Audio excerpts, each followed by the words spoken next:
হিমবাহে হোঁচট খেয়ে এক রাখাল সেখানে আবিষ্কার করে বরফে ঢাকা অবস্থায় একটি মরদেহ।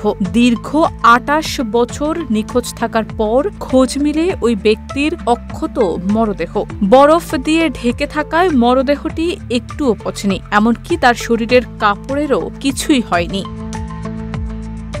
পাকিস্তানের খোইস্তান অঞ্চলের হিমবাহে ঘটে এই ঘটনা। উষ্ণতা বেড়ে বরফ গলে যাওয়ায় মরদেহটি বেরিয়ে আসে। জানা যায়, দেশটির পূর্বাঞ্চলের পাহাড়ি খোইস্তান অঞ্চলের লেডি উপত্যকার হিমবাহে ১৯৯৭ সালে হারিয়ে যান নাসিরউদ্দিন নামে ওই ব্যক্তি। তিনি হিমবাহের একটি খাদে পড়ে গিয়েছিলেন।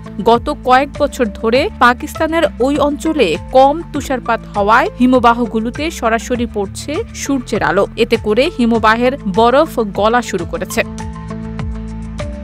স্থানীয়দের থেকে পাওয়া তথ্যে জানা যায়, নাসিরউদ্দিনের স্ত্রী ও ২ সন্তান ছিল। তিনি তার ভাই কাতির উদ্দিনের সঙ্গে ঘোড়ার পিঠে করে ওই হিমবাহে গিয়েছিলেন। সেদিন দুপুরের কিছু পর তিনি একটি গুহায় প্রবেশ করেন, আর ফিরে আসেননি। অনেক খোঁজ করেও আর খুঁজে পাওয়া যায়নি তাকে। সাধারণত হিমবাহে কারোর মৃত্যু হলে তীব্র ঠান্ডায় শরীর জমে যায়, এতে করে মরদেহে আর পচন ধরে না। হিমবাহে আর্দ্রতা ও অক্সিজেনের অভাবের কারণে মরদেহ ধীরে ধীরে মমি হয়ে যায়। শারমিন নিশু, ঢাকা পোস্ট।